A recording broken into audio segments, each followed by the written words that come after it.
गणानां त्वा गणपतिगुं हवामहे कविं कवीनामुपमश्रवस्तमम् ज्येष्ठराजं ब्रह्मणस्पत आनः शृण्वन्नोतिभिः सीदसादनम् प्रणो देवी Saraswati वाजेभिर्वाजिनीवती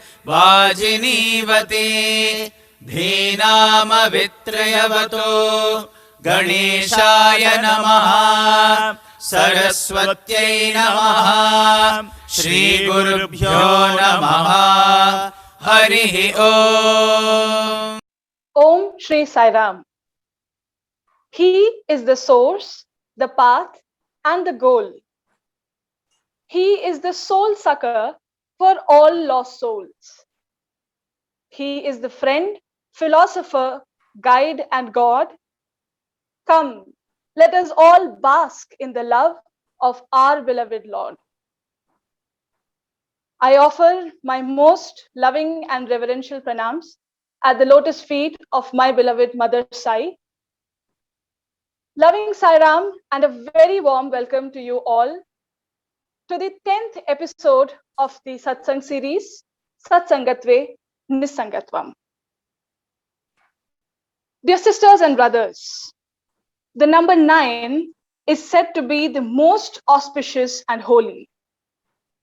The universe is comprised of 9 substances: earth, water, air, fire, space, ether, time, mind, and soul. That nature, which is a product of all these elements, is hailed and worshipped as Shakti during the beautiful Navaratris. In the Bharatanatyam Shastra, the Navarasa, the 9 fundamental human expressions, form the bedrock of this most graceful form of the art. The number 9 is the closest number to the 10, which symbolizes the absolute, the almighty, our Lord and Master, Bhagwan Sri Satya Sai Baba. Once a devotee reaches this stage of 9, they are ready to become one with the Supreme Lord to achieve Jivan Mukti. In our path to reach to our Divine Lord, to take forward this journey, I request the IT team to please introduce the speakers for today's satsang.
Dear sisters and brothers, Shirdi Sai Baba had blessed his devotee Lakshmi Bai by giving her 9 coins, each symbolizing 9 forms of bhakti, the Navadha Bhakti.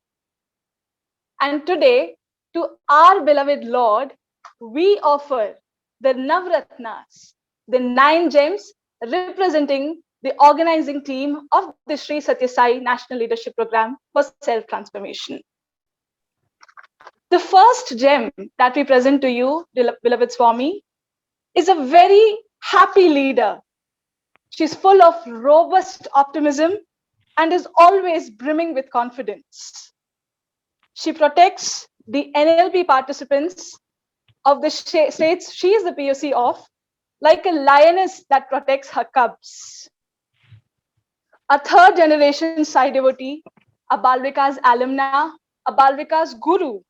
She has also been a facilitator for several summer courses in the state of Odisha.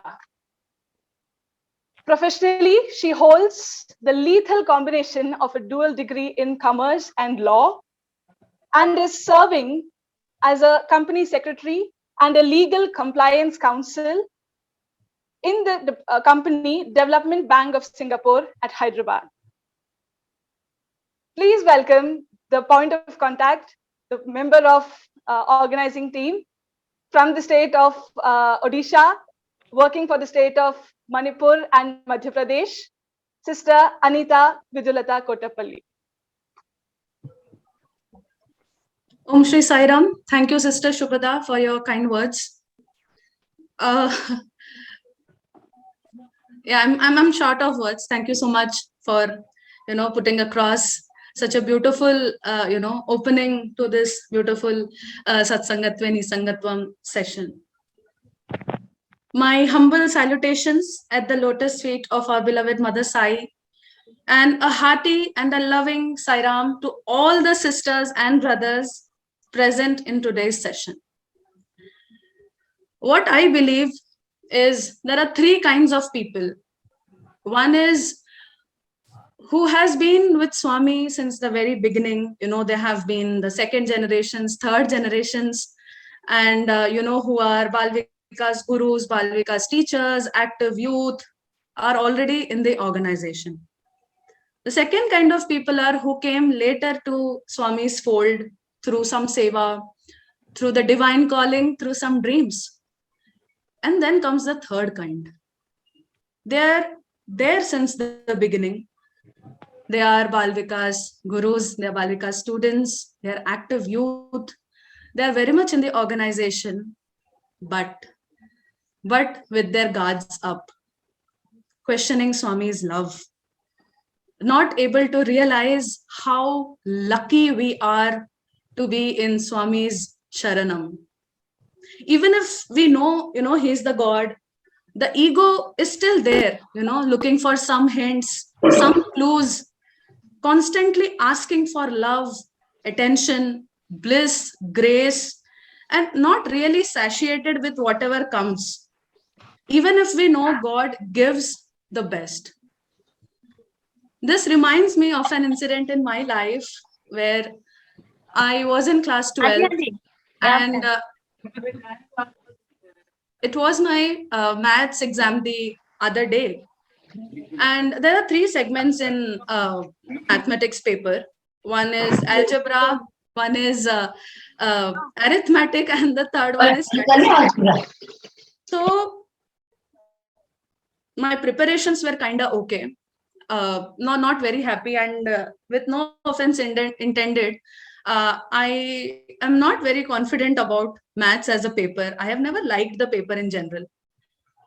So I went to my mom and said, Amma, I am not very confident about the statistics segment.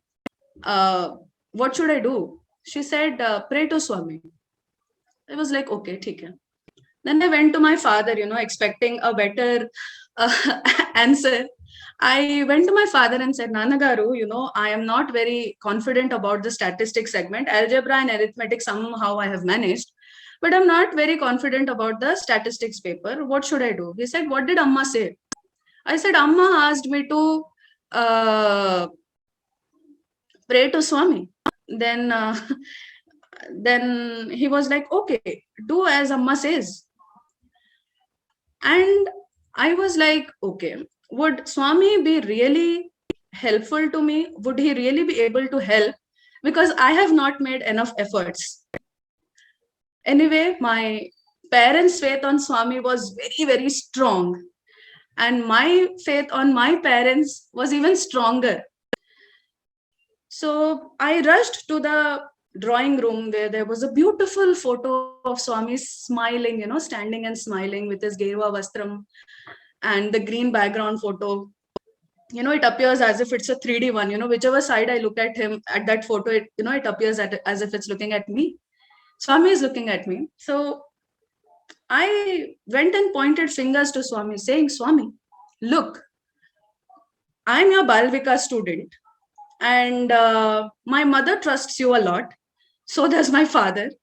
And it's my maths exam tomorrow. And my mom says that praying does miracles. I have not prepared well. And if you can help, look, these are the 2 theory questions that I have studied for a maths exam. If you're really, that person, who can do miracles, try and make sure that these 2 questions are there in the question paper tomorrow. Only then I'll believe that you are the God who does miracles. My dear sisters and brothers, look at the audacity. I have been the 3rd generation Sai Saranarthi. My mom was a Balvika's guru. I was a Balvika student. I had been to Parthi for Seva a number of times with my parents. I still could question him or, in a way tell him that do a miracle tomorrow. Only then I'll trust you are the God. So this conversation happened. I forgot about the conversation. I slept over it. The other day, 9 a.m., it was my exam. And I was, appearing the segment by segment, algebra was over, arithmetic was over.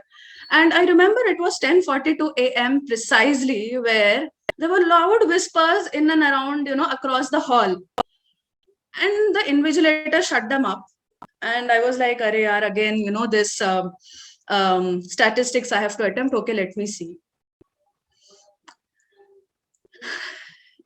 Dear brothers and sisters, let me tell you, I was stunned. I was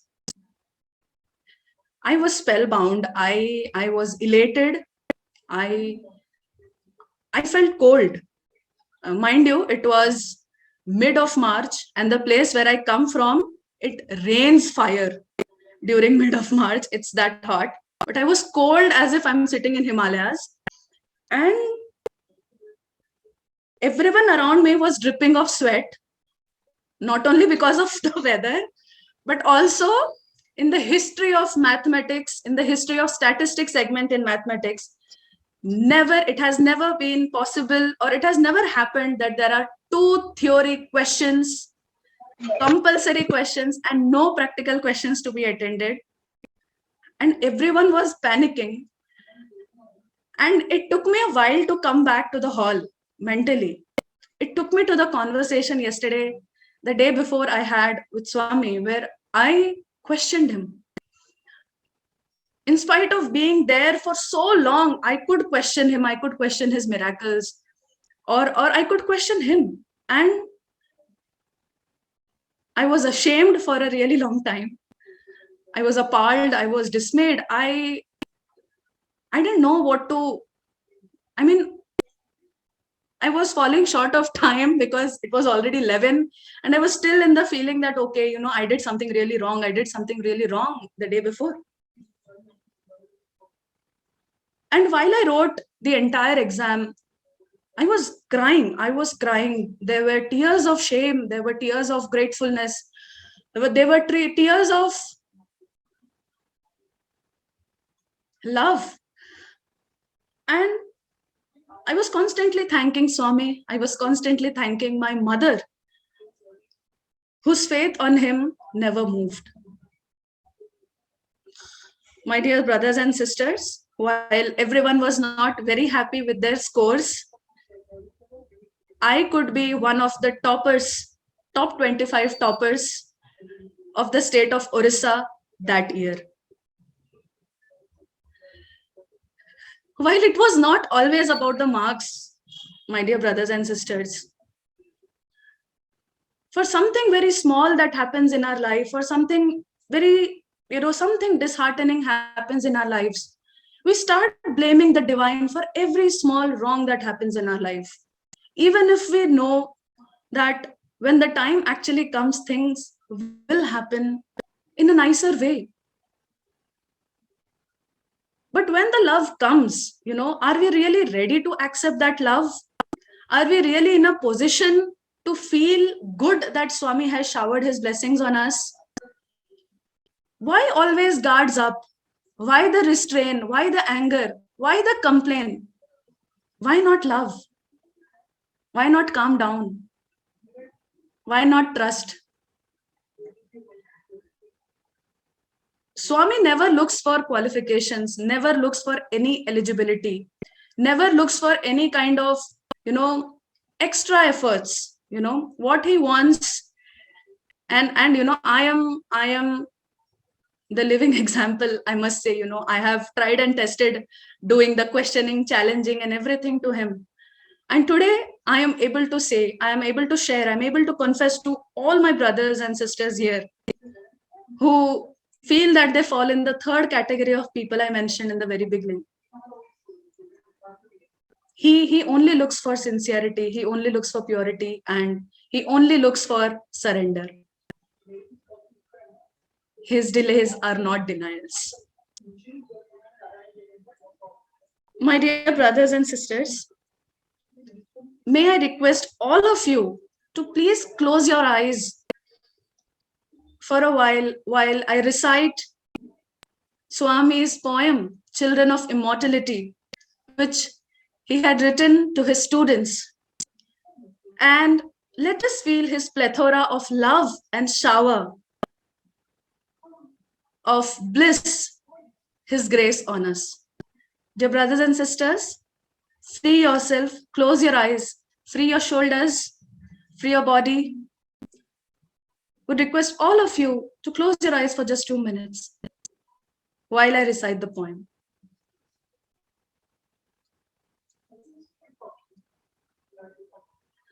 Children of immortality, remember that you are created in my image and likeness, perfect. Live up to this image in every way, in all planes. Live like masters.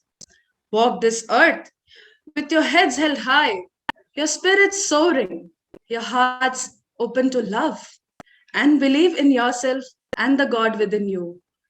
Then all will go well. Earth is but a manifestation of my being, made out of my life. Wherever you look, I am there. Wherever you walk, I am there. Whomsoever you contact, I am that person. I am in each, in all my splendor. See me everywhere. Talk to me and love me, who am in each. Then from each, I will respond and bring you into glory. You cannot see me in one place and not in another, for I fill all space. You cannot escape me or do anything in secret, for there are no secrets with me. Live, live, live in perfect accordance with my laws, and wonders will ensue. Think now, does error clog the free flowing essence of my being through you? Ask me this moment to reveal to you your errors in the silence of your meditation. Let old memories well up in you, from my subconscious in you, old patterns, old forgotten feelings and thoughts. Now plunge them into the ocean of light, burn them from the consciousness so that you may be the true emblems of my being. Right now, visualize my burning flame rising higher and higher as it burns through you. It's a flame that is cooling, cleansing, and healing, that soothes the hidden sorrow and leaves you calmed and quiet. Rest in my love. Let all that you have been through in your many lives up to this day melt away in my redeeming light. Children of my being, dissolve your sorrows and fears in me. Let me efface all your karma. Come back, Come back into my consciousness, which is your own true consciousness. Let your petty human self fade away right now as you come to me, who am your inner self. You are now my radiant, glorious self, no longer separate from me. Melt with me, merge with me, become.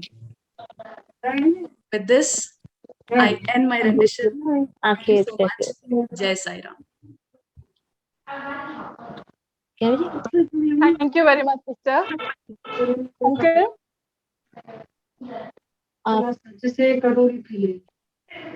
thank you very much, sister. Your beautiful words have reminded me of a beautiful bhajan sung by Swami. About Swami, for Swami, how we call out to Swami, we say, Tum bin koi nahi rakhwale, tum bin koi nahi aap sambhale, tum bin prem koi nahi dene wale, tum ho mere आत्मारा Sai Ram तुम्हारा Ram. Thank you for reminding us of this beautiful bhajan, sister. Speaking of bhajans, we have amidst us another bhajan fanatic who even knows which bhajan has been sung in the mandir on which day. Sisters and brothers, the Satvam team has been able to bring such beautiful intro videos, trailers, and many more such audiovisual treats to you all. And the genius behind these wonders is the second gem that we offer to our beloved Bhagavan. Academically, brother is pursuing a master's in English literature. Brother Sai Charan is somebody who has turned his passion into profession. A 3D animator and visual effects artist, Brother Charan works as a graphic designer for the Sri Satya Sai Media Center and as a visual designer for the Sri Satya Sai Center for Human Values, amongst many other projects. And I think it is divinely ordained that on the 21st anniversary of the Sri Satya Sai Media Center, we have Brother Charan with us to share about his bond with our Divine Lord. Over to Brother Charan. Sai Ram. Om Shri Sai Ram. Offering my humble obeisance at the lotus feet of our ever-present Swami, loving Sai Ram to one and all. And first and foremost, thank you, Swami, for bestowing me this loving opportunity. And thank you, Sister Shubhada, for this loving introduction, which I have never expected that I could get it. Directly delving into the title, Sri Satya Sai, our Divine Lord. Let me start with this personal experience. After the Mahasamadhi of Swami, most of my friends, even in the same fraternity, they told that a doubt got arose that will Swami help and take care of us as same as when he was in the physical form. Then I told them, let me share you an experience which I have personally seen with an uncle who is very close to me, old uncle.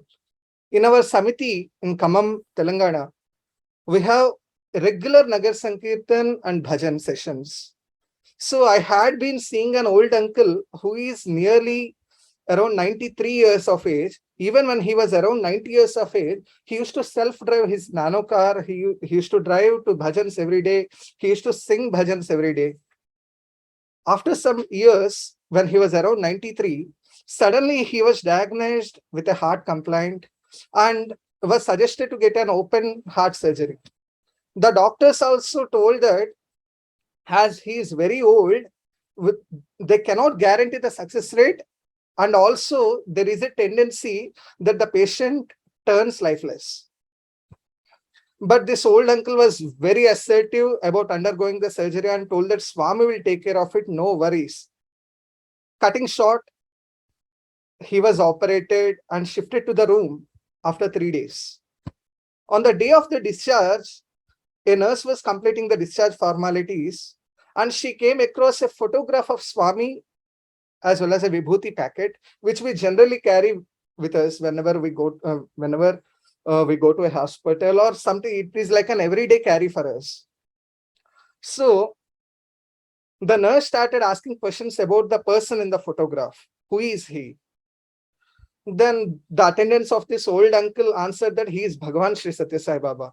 This did not stop here. She started inquiring, where does he stay? Where does he live? Then these people told them he used to live in Prashanthinalayam, Puttaparthi. Now he is not physically there. He attained Mahasamadhi in 2011. After listening to this, the nurse squealed and told that she had seen Swami in orange robe and he was putting his hands back and he was moving around the ICU as well as the operation theater when the uncle was kept there. This is one of the astounding experience for me personally, and relating to the word divinity, this is what divinity means. Divine means which is immortal, which doesn't have any come and go. It is always there. Just an example, Radha was in such a proximity with Lord Krishna that she lost herself, and this happened 5,000 years ago in Dwapara Yuga when Lord Krishna was physically there. But going just 500 years back, even Mirabai has attained the same thing, despite of Lord Krishna's physical presence. How did this happen? How is this possible if Krishna is limited to the physical form? So the word divine also turns into transcending the physicality. His physical form is always worshipful, but he never relates him to the body. Our Swami took this form in the year 1926 and left in the year 2011. But we have been experiencing the same bliss whenever we speak to him, when we speak about him, whenever we sing his glory. This is called divine. Just try to ascertain how Mirabai got deliverance and why did Swami come to see the old uncle whom I have just mentioned? Just because they followed his words. Avatar's words are Avatar himself. Bhagavad Gita is equal to Lord Krishna. In the same way, Bhagavan's words are Bhagavan himself, and that is divine. And going on to my personal experience, I have got a chance to sing in our district's Partiyatra. That was my first debut of singing in Kulwant Hall. So we practiced around 2 bhajans, Ganesha bhajan and one Sarvadharma bhajan. They told us that we have got one bhajan session after our musical program. So all the things happened. On of a sudden, when we sat in the Kulwant Hall, a talk was going on by our district president, and suddenly some of the executives there, they asked us, "Will you sing?" Then they told we have already practiced, so we started singing there. This bhajan session, which was supposed to be on the next morning, we have sung all the bhajans. So there are no bhajans ready for the next morning.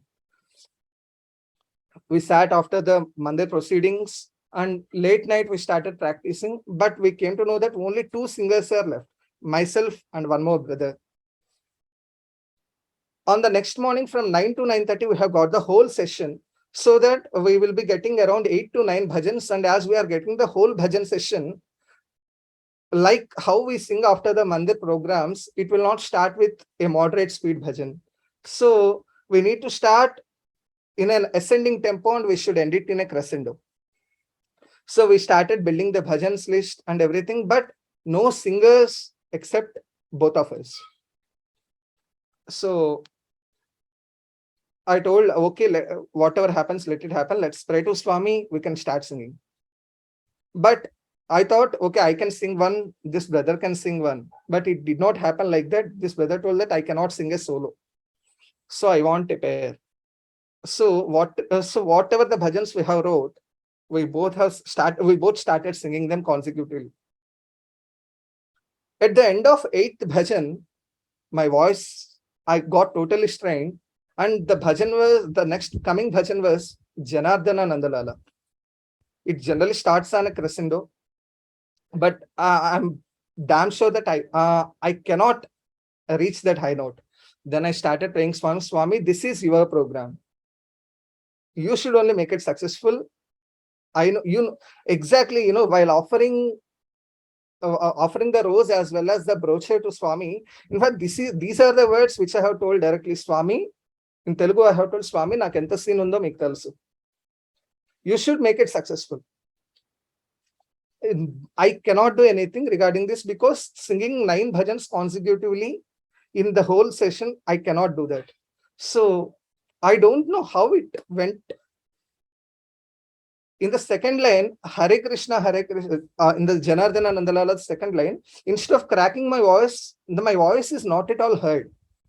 And it happened such a way. And one more thing I wanted to tell you is, like, I haven't been trained in music at all. So coming to Swami's divine miracles, Swami always tells, how if you show your availability, I will definitely give you the capability. So this, I feel it came true in my life because I haven't been personally trained in music, as well as I am not even trained in graphic designing until the year 2018. Once I started making posters for Radio Sai in the year 2018 Akhanda Bhajan, then I started learning the 3D animation and visual effects. So these are some of the instances in my life which I can feel. And being the second generation devotee, I from the childhood itself, I can tell Swami is my supreme Lord. There is no second thought. So there is no need for an instance, to see, to know that Swami is divine. From the moment we took birth, because of the parents, I'm very much fortunate that I have known Swami from my the childhood itself. I would like to conclude by delineating the word divine as one supreme power which powers up the world, and thanking Swami as being the supreme power that powers up the whole world and the creation. He came down on a tiny planet to guide us that we too possess the same potential and make realize that you and I are one. Thanking you, Swami and Gopi uncle and all my fellow teammates for this loving opportunity to offer my little endeavor, which evinces the divinity of our Sri Satya Sai Baba, our divine Lord. Jai Sai Ram. Thank you, brother. Your words have truly echoed the thoughts of each of us. And listening to your experiences, and when you mentioned the Bhagavad Gita, I was reminded of Bhagwan's assurance which Bhagwan has given in the Bhagavad Gita when he said, Sarva dharman parityajya mamekam sharanam vraja aham tvam sarva papebhyo mokshayishyami ma shuchah. Surrender to me and I'll take care of everything. Don't worry. And that really speaks volumes about how devoted you are to Swami, and how the devotion to Swami will take you across every situation. A similarly devoted, dedicated person is the third gem that we offer to our beloved Swami. She's a person whose dedication and love for Swami is such that she attended the convocation of NLP batch 2021 in spite of the program being held just 3 days before her wedding. And in all his love and affection, Bhagwan blessed Sister Aradhana before her wedding like a mother blessing her daughter before an important event in life.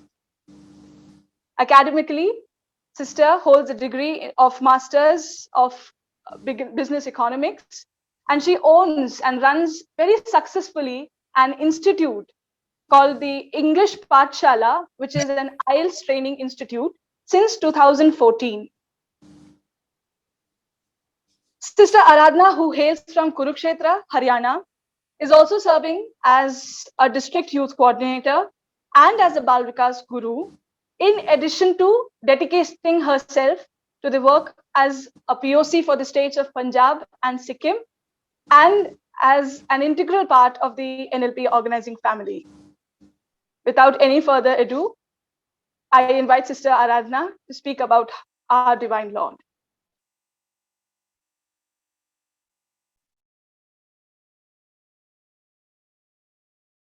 Sister, you're not audible. I think you're still on mute.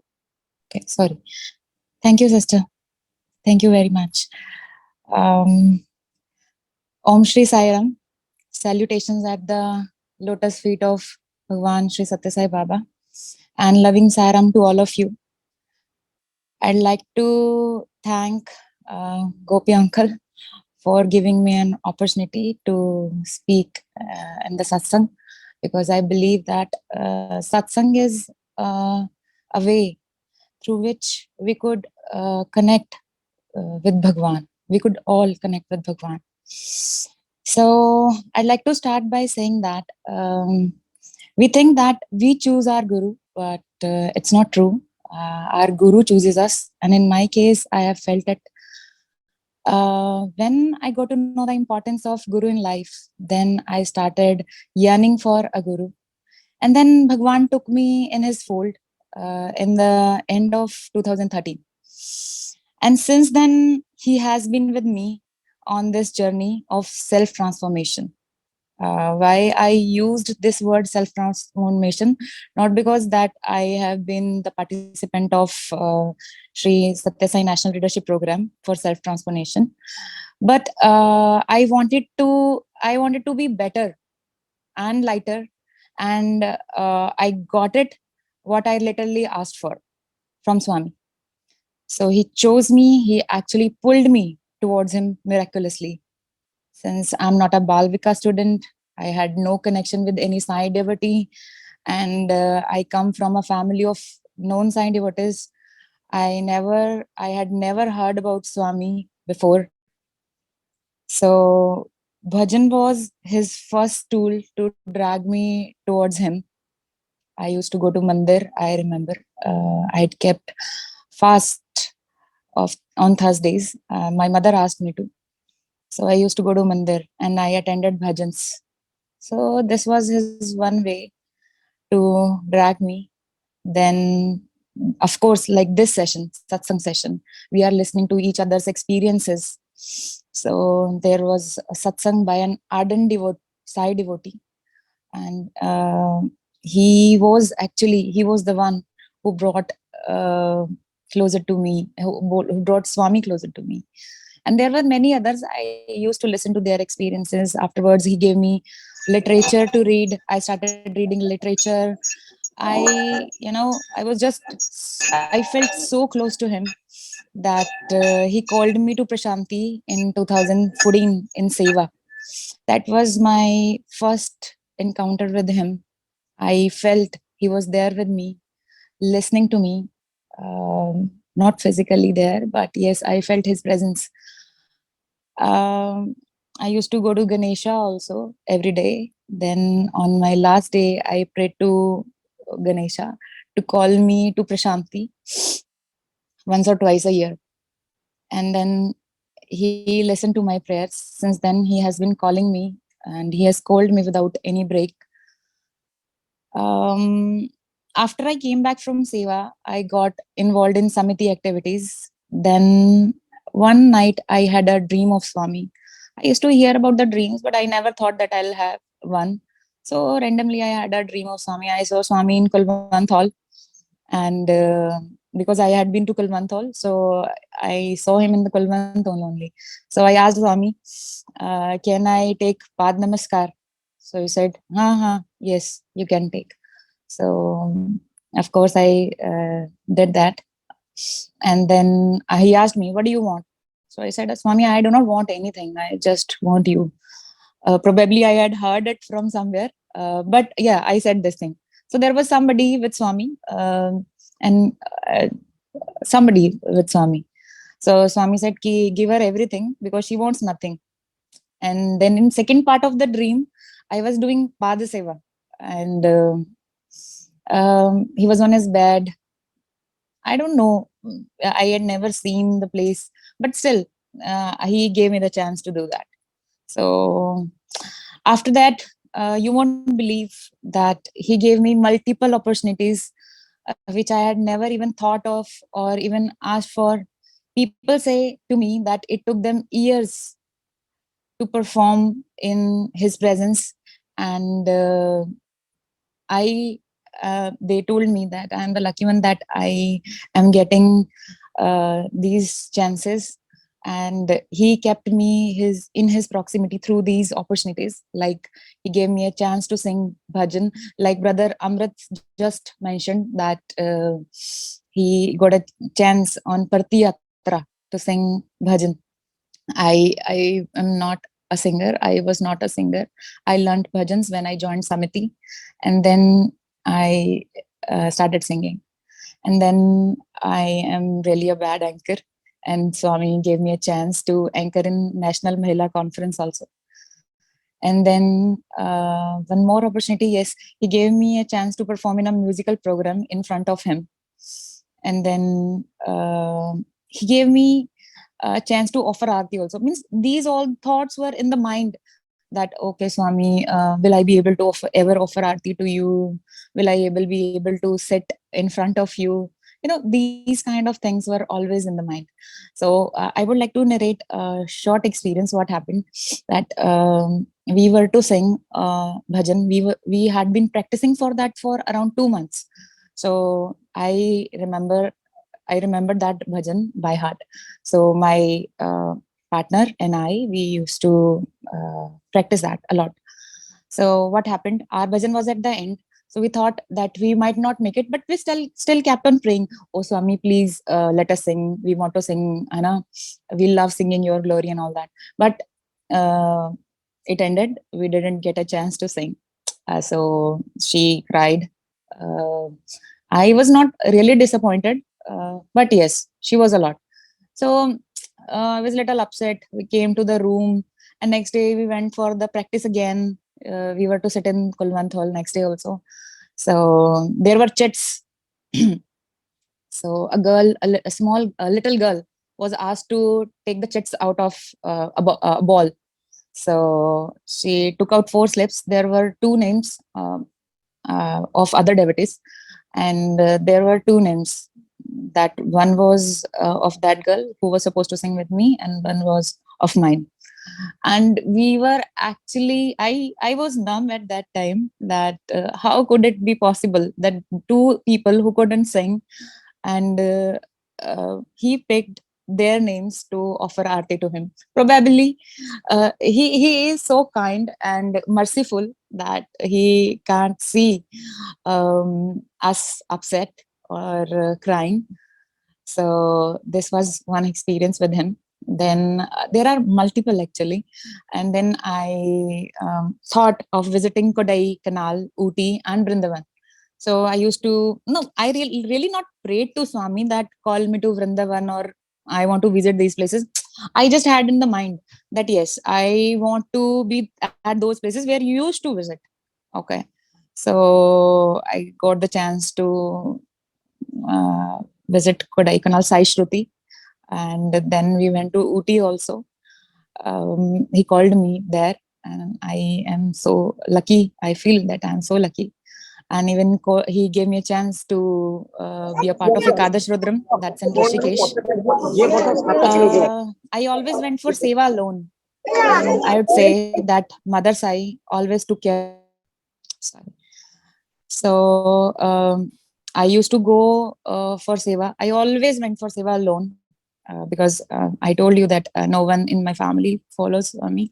So, but yes, Mother Sai was always there to take care of me. I used to just think about something that Swami, I just need this, and somehow used to fulfill that. One more instance I would like to share. While on seva, I used to look at student and used to think on my seva point that how lucky they are that they are getting a chance, that they got a chance to be Swami student. And I used to think why I regretted actually not seeing him, not meeting him, or not having admission in his college. So I said, "Ki, uh, uh, you could have, given me admission. दे सकते थे, है ना? You could have called me early or कुछ भी ऐसा something like that was thing." So then Swami chose means a new course came in, Sri Satya Sai National Leadership Program, and then I got a chance to be a part of it. I could feel like a student, and I'm really thankful for that. And uncle, thank you, uncle, for choosing me and keeping me in organizing team. I really don't, I don't know, I don't deserve that, but I still feel that I'm really grateful. He listens to, small things of mine. I'd like to share my last incident and then I will end. Sister Shobhita just told about my wedding.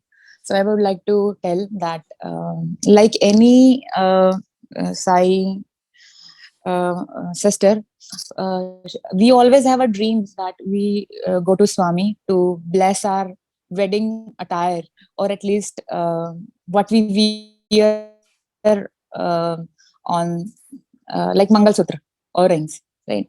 So I also wanted to get it blessed, but I was not able to, because marriage was on 27th, yes, 27th. And then I was short of time. I think I was I wanted to come on 12th. I was getting a flight of, but it was too expensive. So one of my friends said, send the courier and I will get it blessed. I said, no, I do not want to get it blessed through someone. I mean, it was in my head that I do not want to get it blessed by someone else. I want to come to you and I want to, take your blessings before getting married. And then I want to get that blessed also. So I want to come in person.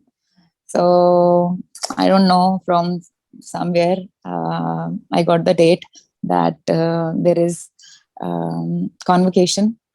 NLP organizing team members are to come, and then I was so happy. But I had a fight with everybody. Means my family members, my husband would be husband at that now at the, my husband.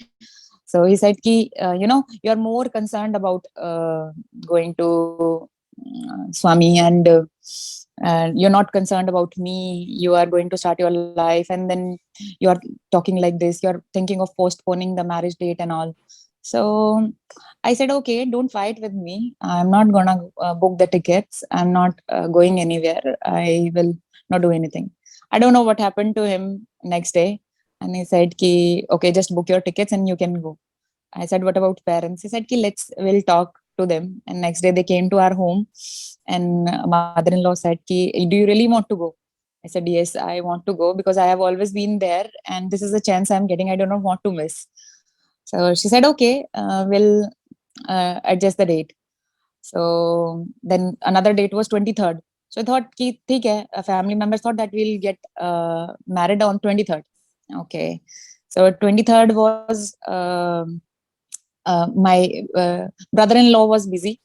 So without them, of course, it was not possible. So 23rd cancelled. And then 3rd May, he chose my wedding date. And that day was Akshay Tritiya. It is said that this is one of the auspicious occasions when someone should get married on. And I had some kind of dosha in kundli. Somebody said that yes, we really do not match and all. But he chose one day, this day, 3rd of May, for the wedding. And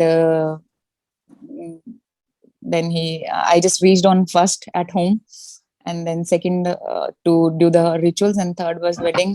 So he has planned everything, and I'm really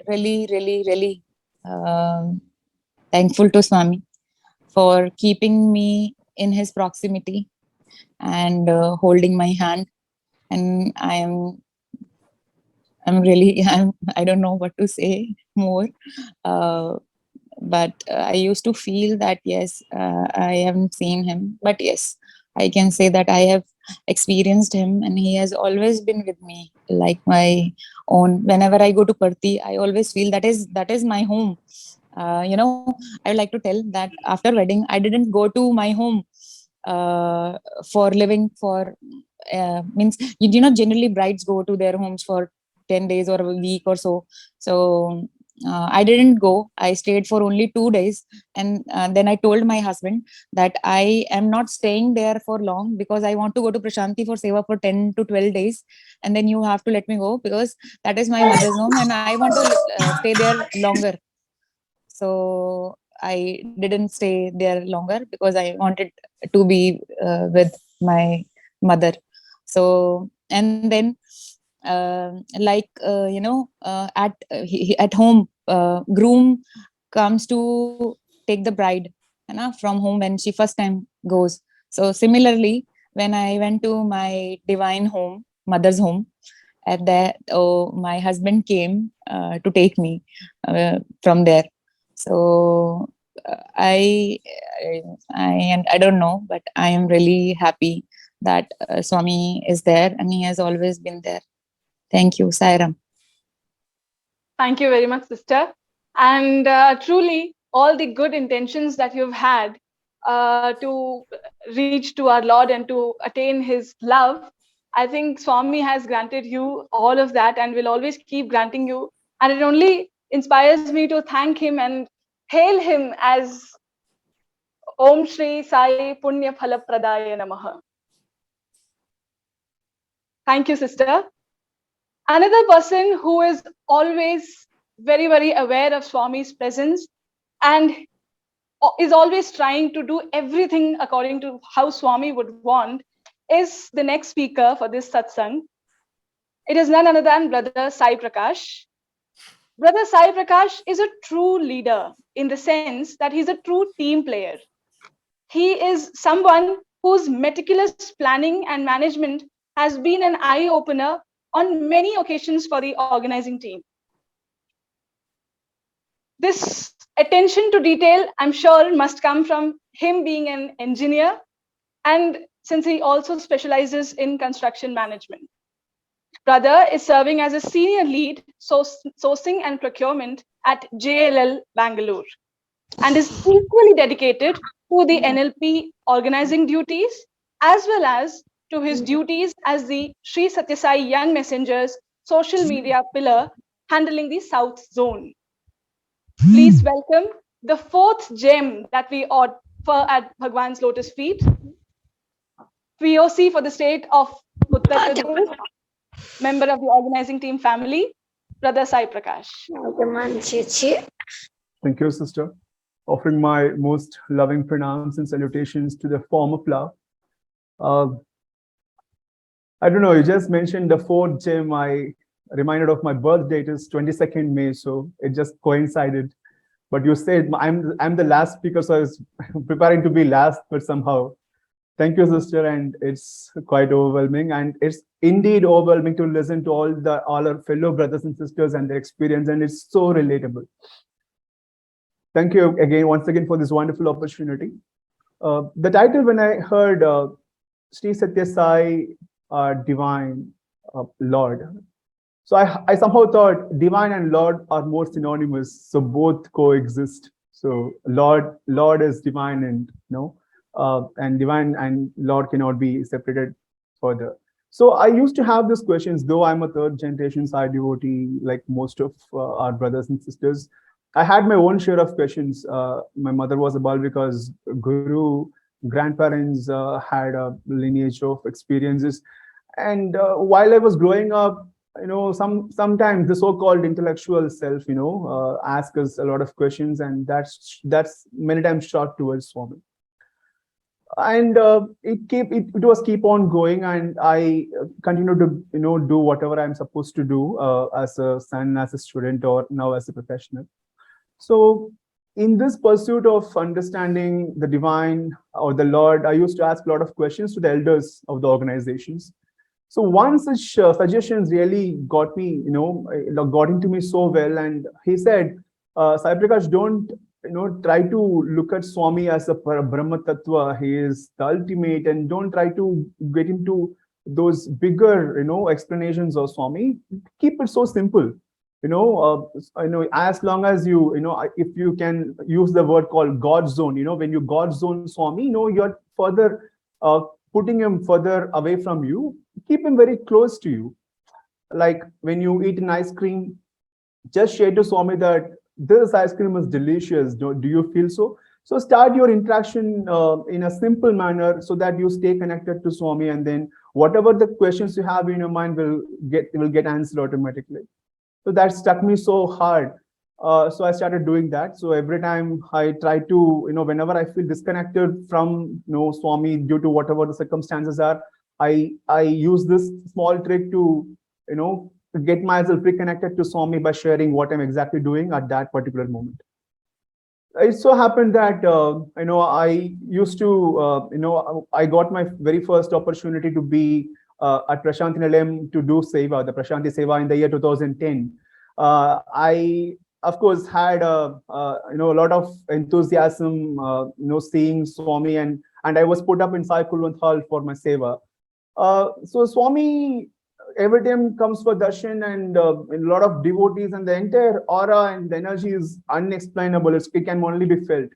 So Tamil Nadu goes in a month that is May, April and May, where we get to be there doing seva during the Ishwarama Day. So I used to learn a lot. Like Swami is, in Puttaparthi, he is the king of kings of that Sai kingdom in Puttaparthi. But for Ishwarama Day, Swami used to go every day to Ishwarama Samadhi to see how the progress is happening for that particular event on Ishwarama Day. I think that was the year the statues of Ishwarama and Petavengam Raju Garu's statue was installed in Samadhi.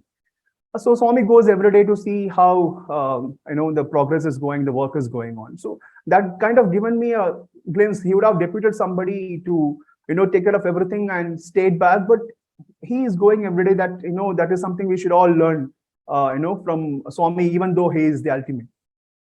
So one fascinating thing that happened was, I used to see every day when Swami goes to Samadhi, there used to be boys running in the both sides of his car with a rope. They are called as rope boys. So those who have seen those boys before relate. Otherwise, Swami's car goes, in both the sides, there will be like 4 to 5 boys holding a rope and running along with the car, just to control the crowd if at all that comes. So somehow I found that position so close to Swami. I mean, I was just thinking in my head, why don't I get an opportunity to run as a rope boy? Probably I'll be running and looking at Swami at the same time. It's all these small wishes and thoughts. So I asked my, there was an uncle who was a leader of that particular, the particular group of Sevadals. I asked him, Uncle, how do I qualify to get there? What is the qualification for those boys? He simply answered, there is only one qualification, that is Swami's grace. So there is nothing else. So that's all. The thought came, I asked this question, and that's a very teeny thought in my mind, and it's got settled. The very next day after darshan, someone is calling me from Ram Lakshman Gate. They are pointing at me and calling me, hey, come here. So I went there, and he's showing the same rope and telling a boy who was supposed to come there and sit, he hasn't come. So you take that position. The other boys will guide you what to do. Just when Swami's car come, you just start running. I was like baffled.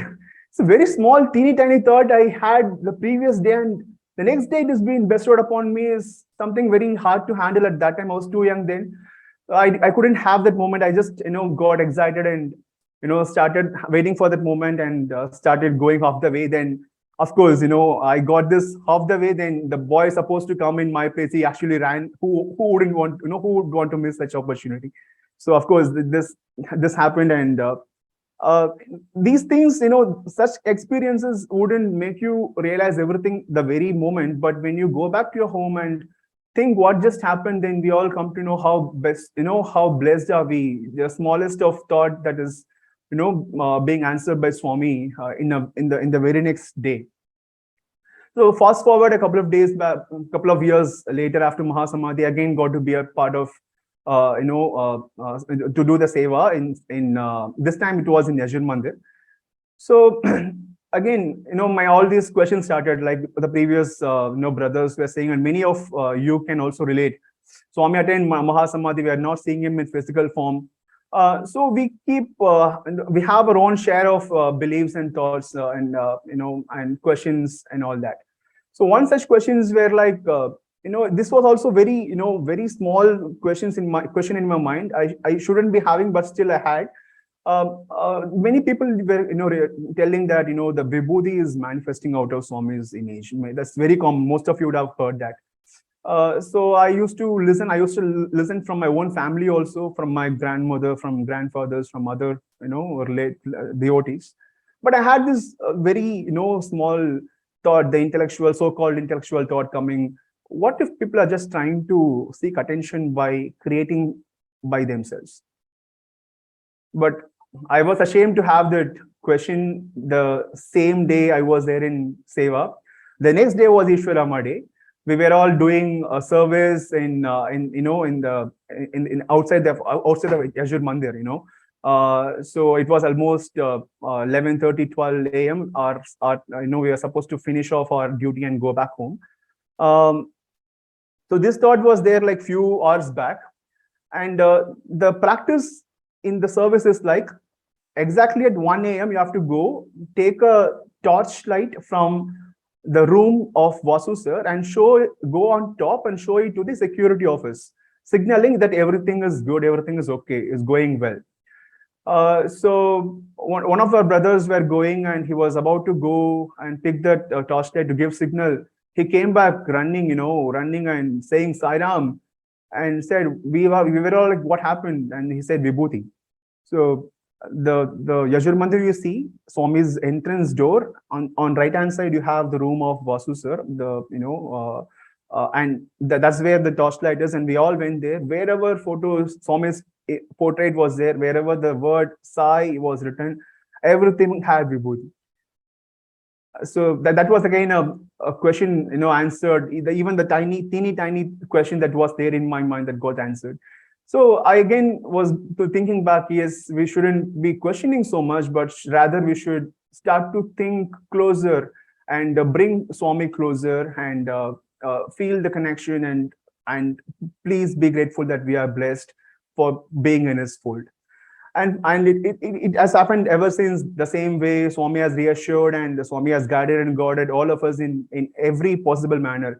I just want to share one last thing before I hand it over back to our brothers and sisters.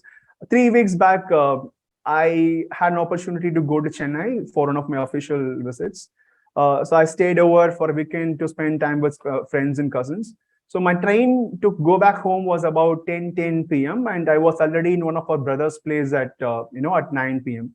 We were talking. I didn't know the passage of time. I missed the time, and to go to the junction from airport in Chennai is like such a big deal. We cannot go that faster. So my cousin suggested you take a metro and go. I took metro and went to the station. By the time it was almost 10:10, the train has gone. So I had to actually carry a lot of luggage, just trolleys and stuff, and running to catch the train. But somehow I missed it. I was breathing heavily. I was sweating. The weather was hot and humid. It was not a pleasant situation to be there. So again, I could do the easiest way is to just to go back to your cousin's place and stay. But I had a important appointment the next day. So I was just thinking what to do, and something pointed me and something given me a nudge, Swami. So wherever I was, I just took a pause.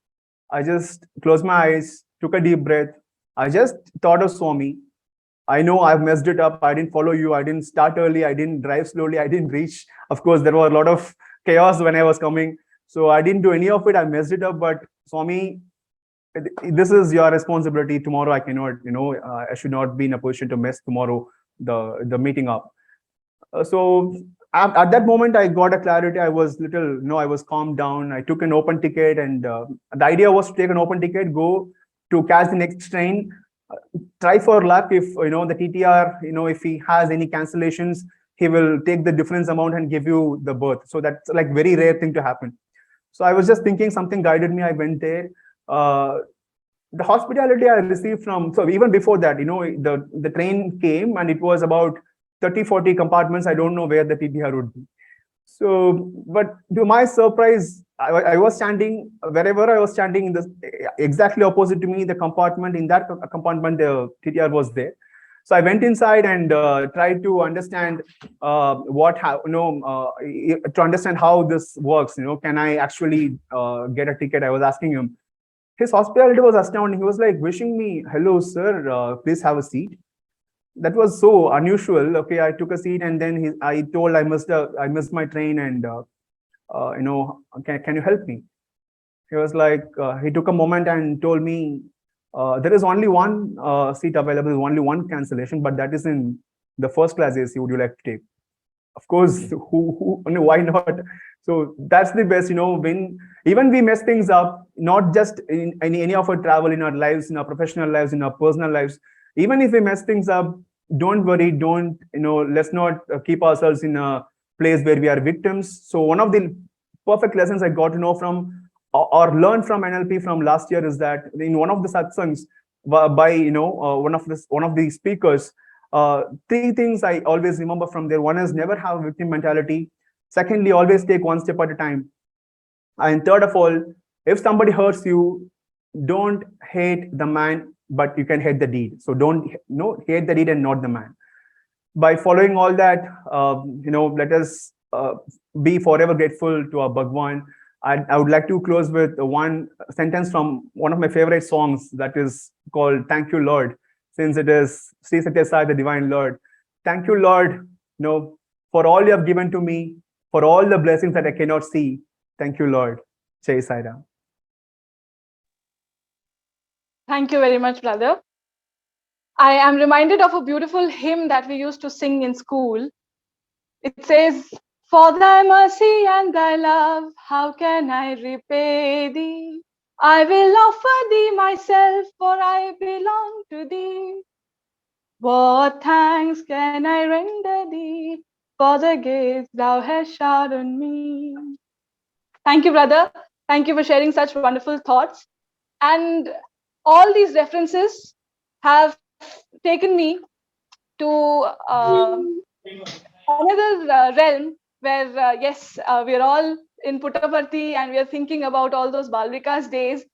And we have another sister with us, the next speaker, who has been experiencing Swami's love right from her Balvikas days. Since we've been speaking a lot about numbers, this number 5 signifies divine love and benevolence.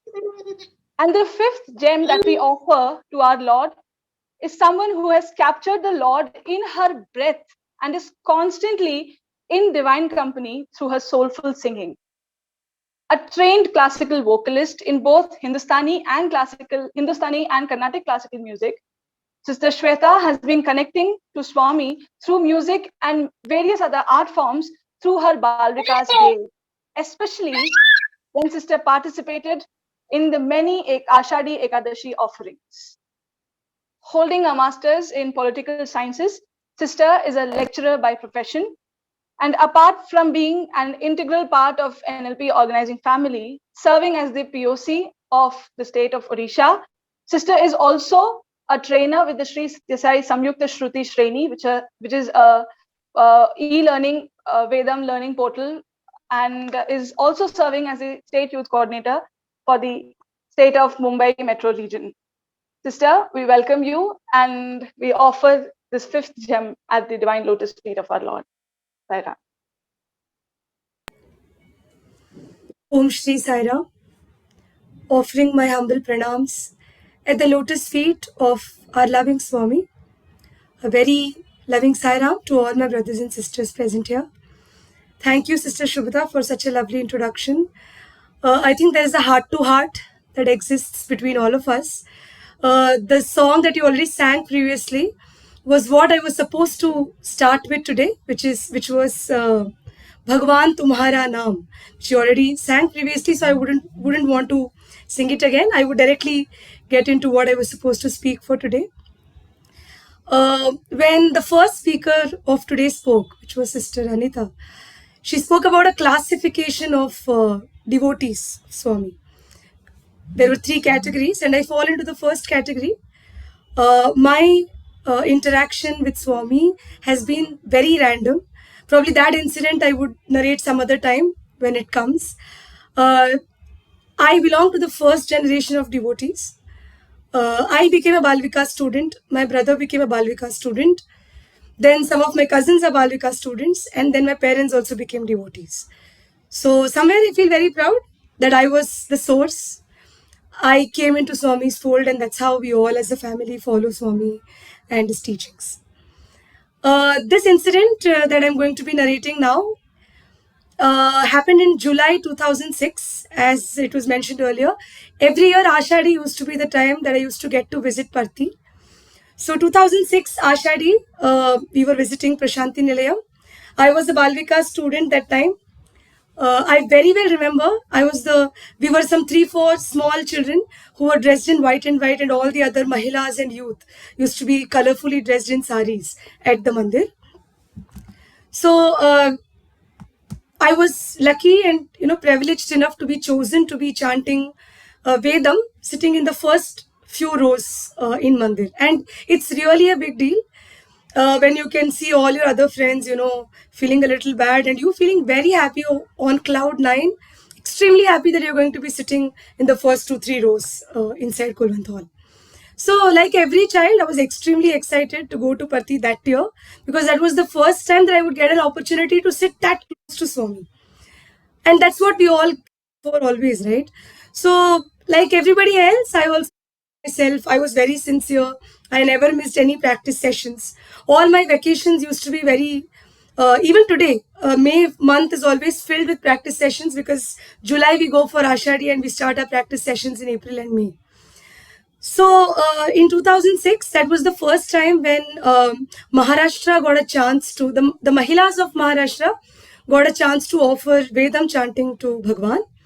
And I'm very lucky to have been part of that group that year as a Balvika student. We went for all the practice sessions. We had a final practice at the shed on the previous night. Next day morning is Ashadi. So practice happened and we were given our positions where we'll be sitting for the next day. And which was not expected. Unexpectedly, I was to sit. See how naive we are as devotees. I was very upset, that I thought that I deserved the first row. I should have been on the mic, absolutely, because I'm so talented. I knew all the suktams by heart. I didn't need the book at all. So I wanted to be in the first row, and I was not offered 2.3 as my seating arrangement in Mandir. Nonetheless, I came back to my room that night and I told my mother that, I'm going to be sitting in the second row, Amma. I'm not very happy. And she told me this, and this is something that I always remember and quote everywhere. She told me that it's not important whether you see Swami, it's important that Swami sees you. So just pray that Swami sees you wherever you sit. And don't bother about which number, which row you're being seated. Still, I was not very convinced with what explanation my mom gave. I said, "Okay, let's go. Next day, we'll see how it goes." Next day morning, we enter Kulwant Hall. As soon as I enter Mandir, there are these aunties who welcome us inside the Mandir, and everybody tells me, come here, you sit in the first row. And I got to sit 1.2. On the first row, I was the second person to sit next to this auntie who is also a chanter. So I was very happy, of course. I was elated. I would have jumped there if I had an opportunity. But I was wondering, how did I get the first row? Yesterday, I was supposed to sit in the second row. And then, based on the conversation there, I realized that the other sister who was supposed to sit in the first row fell very ill the previous night. She had to be rushed to the GH. And since they needed an alternative, they brought me to the first row. And that's how I got to sit in the first row. This I got to know based on the conversations that were happening there. I was extremely happy. I didn't care about what happened to the other sister. My plan was to sit in the first row and I've achieved it. So I sat in the first row. I kept on looking. That was the first time ever that I got the opportunity to sit that close to Swami. So probably if there would have been a camera that time, like how it is today, you could have seen all my 32 teeth that time, I guess. So I was so happy. I was sitting there and Swami came. That was the first time I've seen Swami so closely moving around. Everybody was waiting to chant, and I was very prepared to chant. And we had a set of suktams that we were supposed to chant as Mahila group. Gents would chant a set of suktams, Mahilas would chant a set of suktams. Some discussion happened and Swami said that everybody chants together, and we got to chant like probably 2 suktams, and that too together. No mic for ladies. Mahilas did not receive a mic that year. That was the first batch of Mahilas who went to chant, and we did not get a mic to chant. We all chanted together probably for 10 minutes. That's all we got. We had 30 minutes. Okay. I was very dejected. I was crestfallen. I was praying. I was probably, gathering all the bandwidth of Mandir to pray to Swami. Swami, please give us one chance. No, I want to chant and all that. And it didn't happen. And all other programs, all other dances, skits, dramas during Ashadi happened. And we didn't get a chance to chant. I came back home, I cried, I said, Swami, this is not fair. You only tell no that you should take 1 step, then I'll take 10,000 steps. I took 1 step. I never missed any of the practice sessions. I learned all the suktams by heart. I have sometimes even, finished my homework early so that I can sit and practice and all that. And this is what you give me in return. I was very dejected. Even now, I have the audacity to fight with Swami all the time. I keep doing it all the time, even today. But anyway, the small child, the small version of me was very upset.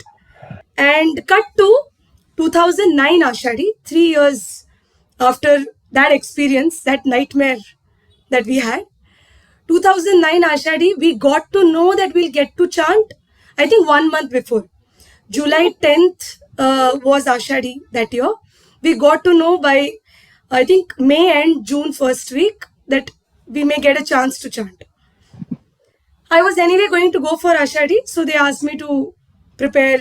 So I was supposed to narrate the introduction of the drama that we were doing that year. That year, Maharashtra performed a drama called Natya Veda. So I was supposed to do the intro of it. I was supposed to speak in English. I was supposed to introduce the drama. So I was anyway there. But that was also a big incident, probably some other time. But I was also chosen to be a part of the Vedam team that year. This year, legit, I got a chance. I auditioned. I got a chance to be the lead chanter that year. But because of what had happened earlier, it kept on ringing in my mind all the time. You never know if this is going to be the time to get a chance to chant.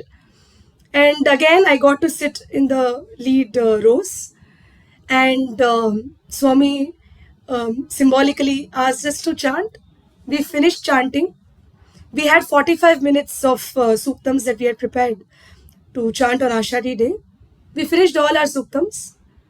And we started looking at Swami. Swami saying, continue, chant, chant. We didn't know anything else to chant. Probably now we know more suktams now. That time we didn't know. So we kept looking at our Vedam in charges like, uncle, what to do, auntie, what to do. And they're like, chant something. So then I still remember Nimish uncle going to Swami and saying, Swami, they don't know anything else to chant. So what should we do? He said, Sai Gayatri, chant Sai Gayatri. And that was the time we chanted Sai Gayatri till Swami wanted us to hear Sai Gayatri. I still remember that form, that picture is still there here. He was swaying and smiling, looking at all of us individually.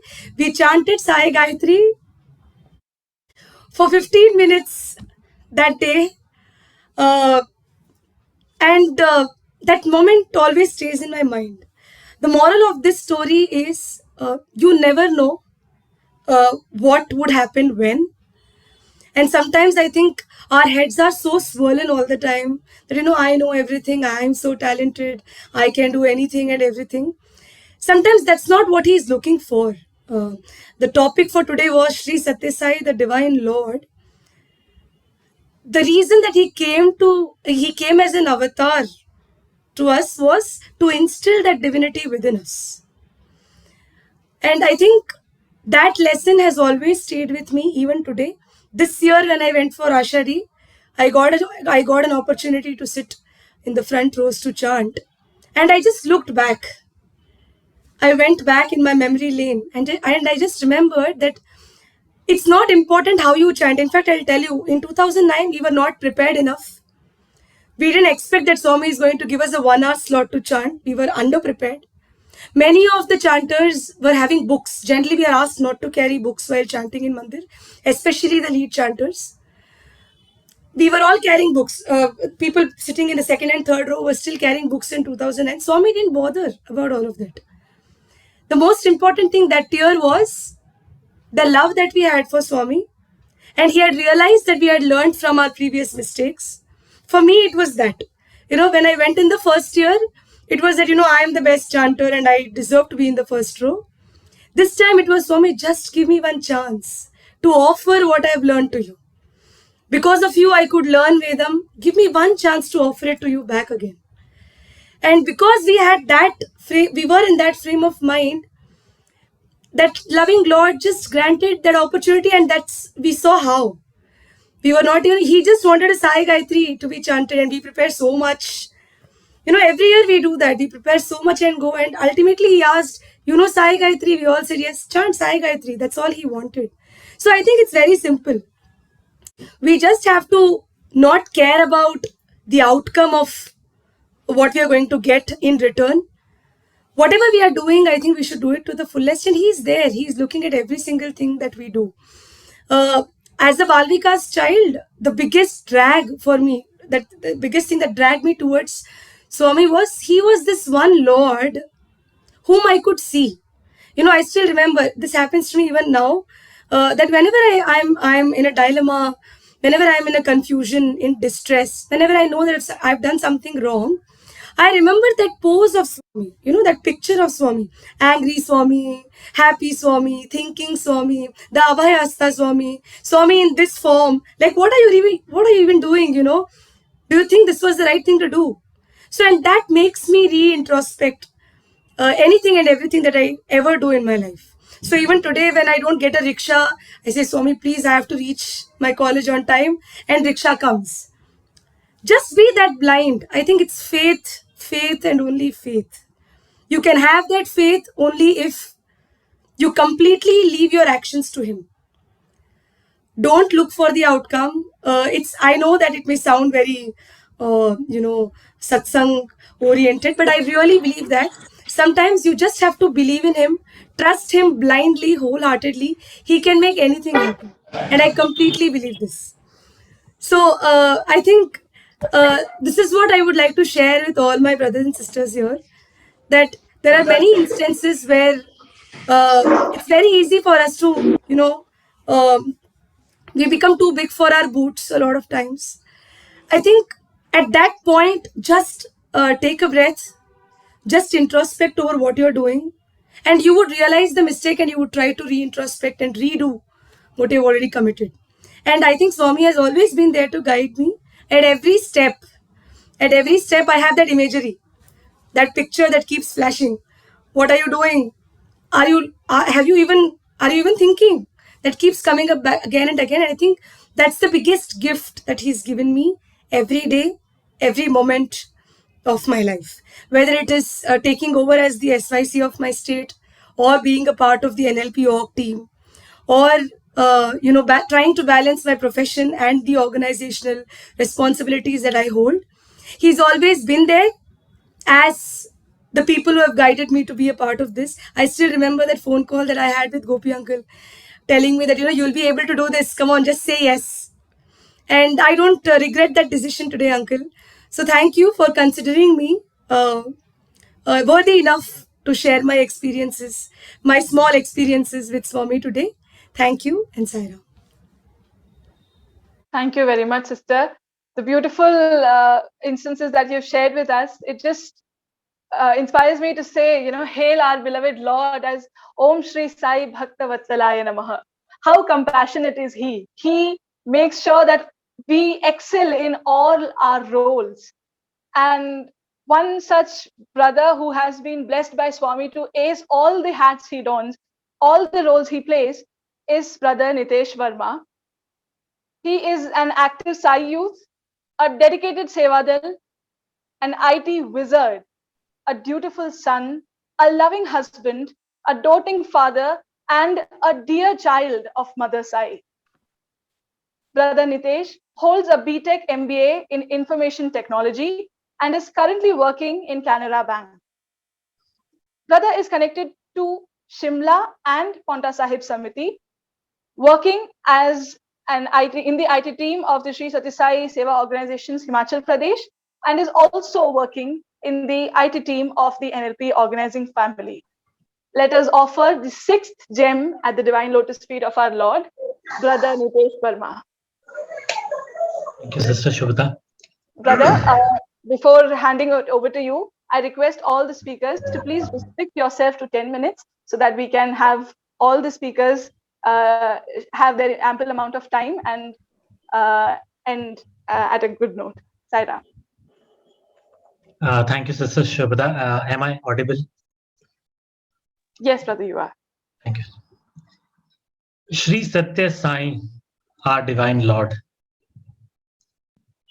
What is that one quality of Baba that you would like to imbibe in your life? Let's take a deep breath and close our eyes and think about it.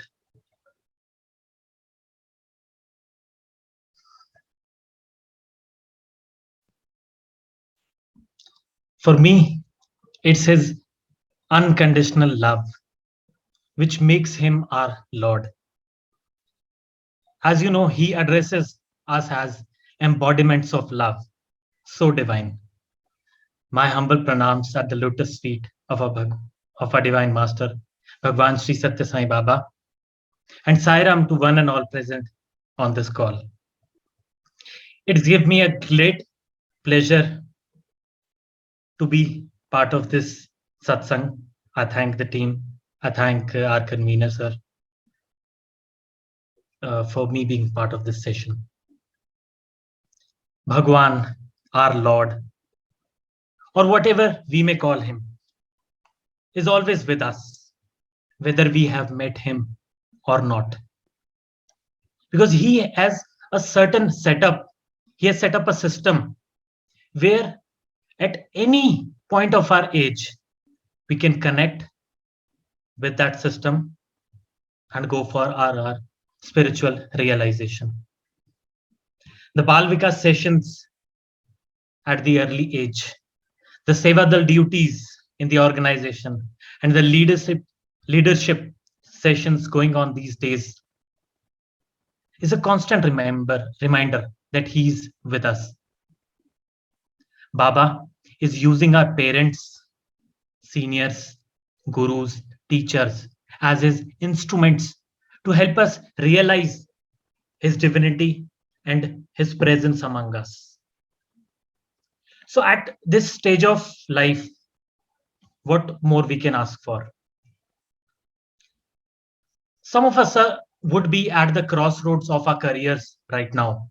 Some of us would be at the brink of some very important decisions of our life. But believe me, the values, the teachings that we have imbibed in our childhood days is what makes us stand today. It is the foundation of our personality and for the further years to come. Now, it doesn't matter if we have been a Bal Vikas student or not. We are today in these sessions of the National Leadership Program. Our Lord has stored something very best for all of us. I know that. Maybe we have to realize that, or we might be in the process of its realization. And the realization that we are a part of the divine would be a continuous process for us. Baba's unconditional love and seva towards the humanity is a lesson for all of us. I feel very fortunate today when I think of myself growing up as a 6-year-old boy, starting my first Bal Vikas class, attending bhajans with my parents, going with them for various seva activities like visiting old age homes, visiting jails in the district of Shimla. And I remember whole of my journey today. And in that continuous endeavor, I feel I have 3 things to share with all of you, which I'm still working on. And I would request, a humble request, I would request all of you to ponder upon it for a while. The three things that I feel very strong about it. First is working on the self. Second, creating a balance in our life. Third is seva. So I've been learning since childhood that working on the self is of utmost importance. Baba always stresses on this. And I'm very sure you must have noticed this in our NLP sessions also. In fact, we all are here for our self transformation, right? To become the future leaders, Baba, in a very few words, has explained the meaning of leadership: to be, to do, to see, and to tell. Now, creating an environment for the self, learning, and continuous improvement, in Japanese it is called kaizen, is also necessary. Let us try new things, practice it, question it, repeat it, keeping in mind that humility and forbearance is also important. Humility and forbearance. Now, having a balance in our day-to-day lives was also said by Gautam Buddha. He advocated the middle path. Baba has given us mantra for this also. Hands in the society and head in the forest. And I guess it is the right age for all of us to practice this commandment. The epitome of seva is being a part of the Sri Satya Sai Seva organizations, whether being a Seva Dal, an office bearer, or an on and off Samiti member. Baba has always stressed upon serving our parents, elders, needy, and the society. And this has been the love of our Divine Lord. Now, let me take this opportunity once again to thank the organization team and our convener Gopi sir for making me part of this session. It gives me great joy to talk about our Divine Master always, as we all are the instruments working on his divine will.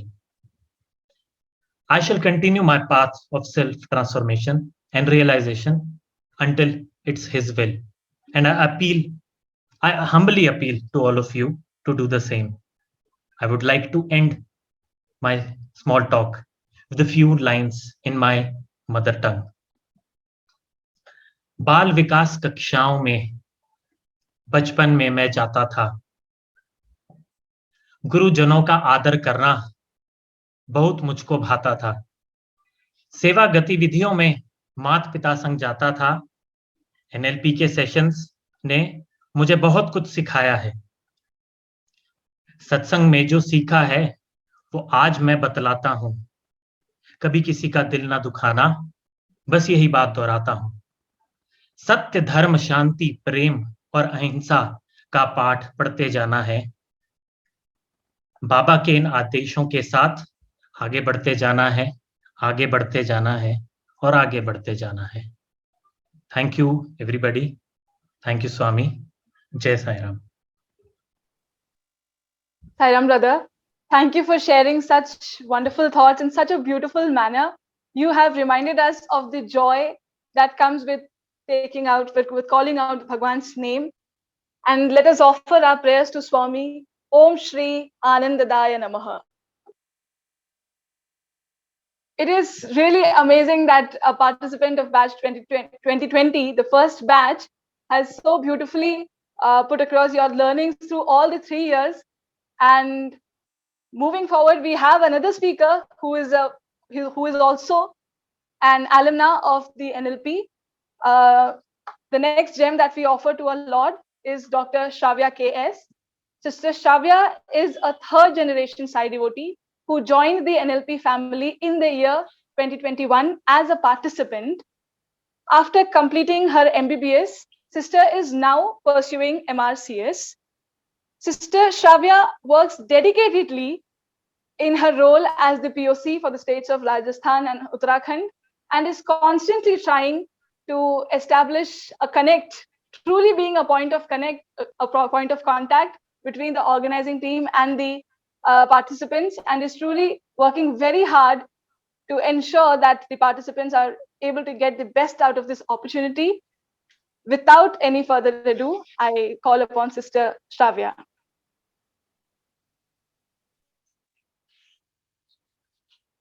Wow, I'm pretty blank right now. Okay. Om Saishwaraya Vidmahe Satyadevaya Dhimahi Tanna Sarva Prachodayat. Om Shri Sai Ram, everyone. I must say, every time Sister Shubhada opens her mouth, it's like magic. I don't know. Like, I'm just in awe of everything that you speak. Thank you for that beautiful introduction for someone like me. Thank you so much. Um, Honestly, I wanted to start my 10 minutes with a very meaningful stanza from one of the Vedas or from Bhagavad Gita. But who am I kidding? I'm actually not well versed in any of them.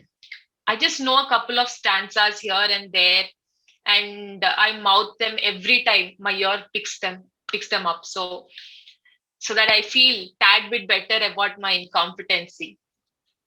So imagine the level of surprise when somebody wished me the best for my upcoming satsang. The imposter in me immediately took over and was like, there was a lot of guilt, fear. I was so scared. I was feeling nauseous, and my mind was like constantly telling me, like, Shravya, don't waste much time. Tell Gopi sir immediately that you cannot do this, that you should not be doing this, and you don't even deserve to do this. So just tell him off immediately. And if you feel embarrassed to tell him why you shouldn't be doing this, just make up something, like, tell him that you're going on some undercover mission to Afghanistan on 28th of August, especially you have some important mission between 7 and 9 p.m, so you cannot do this. Basically, I was super scared, and I am still extremely scared. uh, Let me tell you guys something, that I'm not one of those lucky people who got a chance to be next to Swami, or like somewhere very close, in very close proximity to Swami when he was in his physical form. But something happened in late 2000s. I got a chance to be a part of the bhajan team from the state of Kerala. Uh, and as we were sitting there in Kulwant Hall for our chance to sing a bhajan, there was this brief moment when I felt Swami's piercing gaze towards me. I could feel it, and it lasted a couple of seconds, and a blink from my side, and that moment was gone then and there itself. It was something so overwhelming, actually. But the funny part was, um, I uh, everyone next to me um, also felt the same gaze from Swami. I always used to think, that I am one of those heads that you see in the video, like, the sea of heads that are craving to get a glimpse of Swami as he walks down the red carpet. I always used to consider myself as one of those heads, and that day it made me realize it was like a way of Swami telling me that, you might think that you're one of the heads that among the sea of heads, but actually I see that head of yours, and I see the heads that are near you as well. So don't think that you're invisible to me. I see you, I see everything around you as well. So maybe me getting to speak in this satsang is a way of him telling me that, you can do this, you go, speak whatever, like, I'm there for you, I'm looking out for you, I'm there for you, don't worry, just go. So that's why here I am. um,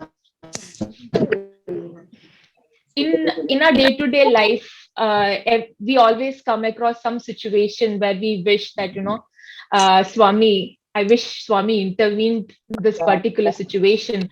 Or like sometimes there are days that go so beautifully that you don't even realize, that don't even think about Swami unless you're like doing your daily prayers or something. You don't even think about him. But it takes us years and months and sometimes really long time to understand that each and every particular day that you go through has some kind or some type of intervention by Swami. um, so being part of NLP has been a very learning experience for me. I'm not talking about understanding Jnana Vahini or learning about project management or how to handle certain situations or like certain organize certain things. I'm talking about understanding Swami, his way of functioning, his way of working. He's like this vast sea, right? And every time you understand more about him, you in turn understand something about you as well. So that is a beauty of understanding or learning Swami's way of doing things for you. uh, oh my god, I don't know why I'm feeling so blank today. I'm supposed to be talking like I was thinking, okay, I will be able to do this, I'll be talking much more continuously than this, but then weirdly enough, no. But anyways, as I was telling, like what I've realized is that Swami is always in there, in and around you, and it is through, sometimes it is, and not sometimes, mostly it is through other people that Swami communicates to you or guides you. I was standing outside my hometown Samiti, completely dejected, confused about certain things, and not understanding what to do next because I was feeling a bit lost. And that's when the district president just comes to me and tell, you know what, there is something called National Leadership Program, and why don't you apply for it? See how it goes. I feel you should do it. I'm sure everybody would have had this kind of bizarre experiences in their life where you're thinking about something, completely confused, not knowing what to do, and somebody out of nowhere pops up and gives an answer to the question that's been hounding you for a really long time. It's like, okay, is that somebody, some mind reader or somebody lurking in the shadows or something? This kind of really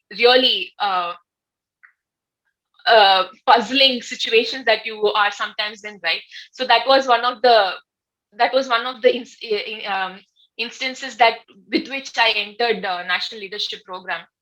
And now I'm a part of the organizing team. I am a POC for two wonderful states, and it feels like whatever has happened till now is, whenever I'm talking to all you amazing people, and when I look at the NLP organizing badge that I got from a recent party visit, I just I find it so hard to believe the unexpectedness of the whole situation that led to this particular day. Uh, every time I got to be part of a family that only knows to cherish one another, to respect one another, and has nothing but love and knowledge to share with one another. It is an amazing feeling that Swami gave an opportunity for me to be a part of this. So every time I have an NLP meeting, I always have like the broadest smile in the whole universe. I'll be like extremely happy. So every time I tell my roommate that, you know what, don't disturb me, I have a meeting right now.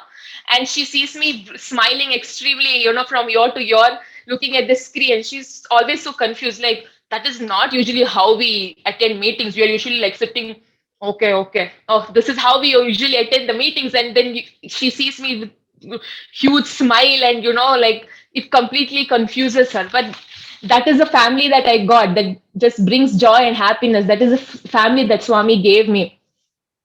So I'm excited for all of you, and I feel exceptionally glad to have met all of you, because all of you got a chance to be a part of this journey that Swami has prepared, and I get to be a part of this journey along with all of you. If you ever feel stuck, or if you feel chaotic any time in your life or anything, remember that Swami as a divine Lord, he has all he's planted a part of you in everyone. He's literally planted a part of him in all of you, including yourself. So like everyone around you has a part of Swami in them. So anytime you feel confused or rejected, you can always turn to one of the person who is next to you. You can go to your brother, sister, anybody from the NLP family, and you will definitely get what you're looking for. Definitely get the answer that you're looking for. Mm, uh, so by telling this, I thank everybody for giving me this wonderful opportunity, and I thank Swami for always looking after us. Jai Sai Ram. Thank you, sister. I'm reminded how Swami has said in Bhagavad Gita that I have created myself, I've separated myself from myself to love myself. And that is pretty much what you have spoken about in this wonderful satsang that you've shared with us. And it was very refreshing and very relatable, since each of us have very similar workings in all our minds. And so thanking you, I am now that we have reached that stage of ecstasy, I think we're all ready to offer that final gem to at the lotus feet of our beloved Lord. And this brother is someone who will encapsulate all our love and yearning for Swami into a beautiful musical offering, and he'll help us all reach the absolute one. Brother Sai Pragyan is a third generation Sai devotee, and he belongs to a family which has created famous Sai bhajans, which are still sung in Sai Kulbant Hall. Brother has completed his 11th and 12th from the Sri Satya Sai Higher Secondary School at Puttaparthi, and he has done his BA and MA in economics and MBA, all from the Sri Satya Sai Institute of Higher Learning, Prashant Nilayam campus. Brother has been creating wonderfully beautiful music to place at his divine lotus feet, be it in the form of the background music for our very own NLP Satsangatve Nisangatvam, and has had a huge role to play as the instrumentalist in the program, the NLP convocation program that we offered to beloved Swami. Without any further ado, I offer this final gem on behalf of all of us at the lotus feet of beloved Bhagwan. Over to you, brother. Sai Ram. Shri Sai Ram.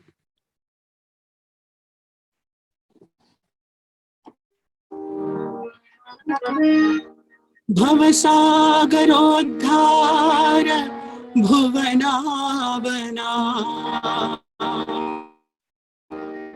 भवसागरोद्धार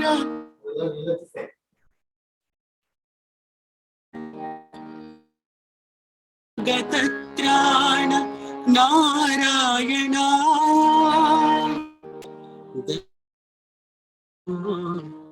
Sai Narayana Shri Sai Narayana Sai Shri Sai Narayana परतेश्वरा सत्य साईश्वरा. My humble salutations at the divine lotus feet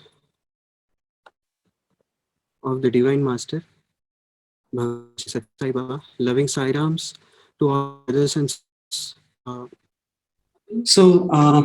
I've joined Bhagwan's institutions in the year 2010 for my 11th standard in the SSSI Higher Secondary School. I would like to share an experience that lasts with me and that's very close to me with all of you today. So probably that I would like to remind all of you all with. So in the year 2000, as I've just joined in Swami's institution, I've got one of those opportunities where I was blessed to sit in the first line in the students' block and to write a letter to Bhagwan. So I was holding the letter, sitting in the first line, and I was praying to Swami earnestly in all my enthusiasm, because that was the first chance, like a very rare opportunity to sit in the first line and get Swami's darshan close by and to offer the letter. Swami was blissfully coming from the Yajur Mandir. He was and coming towards the student block. As and when Swami approached to the place where I was seated, Swami gently turned the other side and started receiving the letters from the boys who were sitting on the other side of the pathway. Since I was very new to this experience, I was feeling very miserable and sad. And I was praying, Swami, what wrong have I done? Is there any mistake on my part? Because uh, that was a new experience for me. So Swami didn't receive letter from me and he moved on.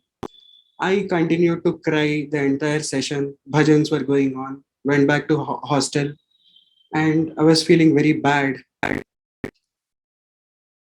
And the prayers continued. Probably Swami was driving some lesson. Swami was giving me some message. Swami does to all of our lives, right? He brings us close and he teaches us less valuable lessons for our lifetime. So that's where all the transformation happens. So the prayers continued, and then came Ganesh Chaturthi. So I enrolled myself to be part of the Pujari group, where boys higher secondary school get to worship Lord Ganesha in the hostel.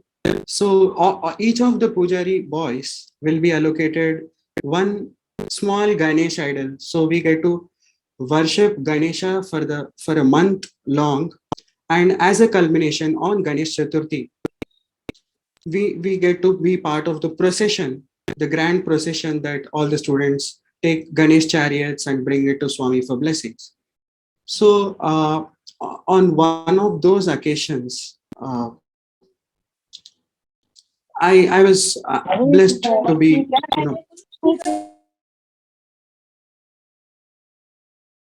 sorry. Please continue, brother. Yeah. So I was holding the idol, and each of the boys were given one idol, Ganesha's idol, and we get to sit in the first. I was sitting next to the Vedam group. All the boys were sitting in the first line next to the group side and waiting. And this is again a rare opportunity that we get to sit in the first line.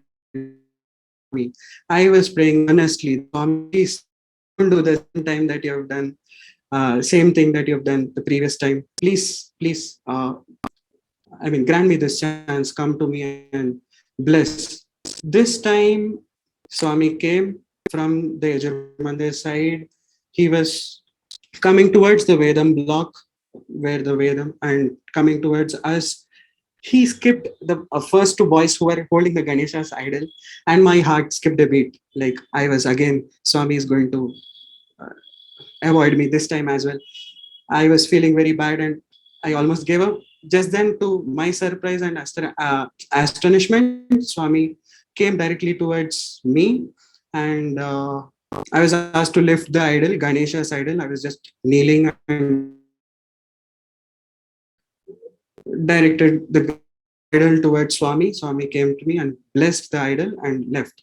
I was very thrilled with that experience, and I was feeling very happy that this was the first opportunity that I could witness. But there seemed to be some kind of incompleteness, because I always wanted Swami to talk to me at least once. So I used to continuously pray from we've been part of Bala Vikas group or as I got into institutions, I continued to pray to Swami, just talk to me once at least, Swami.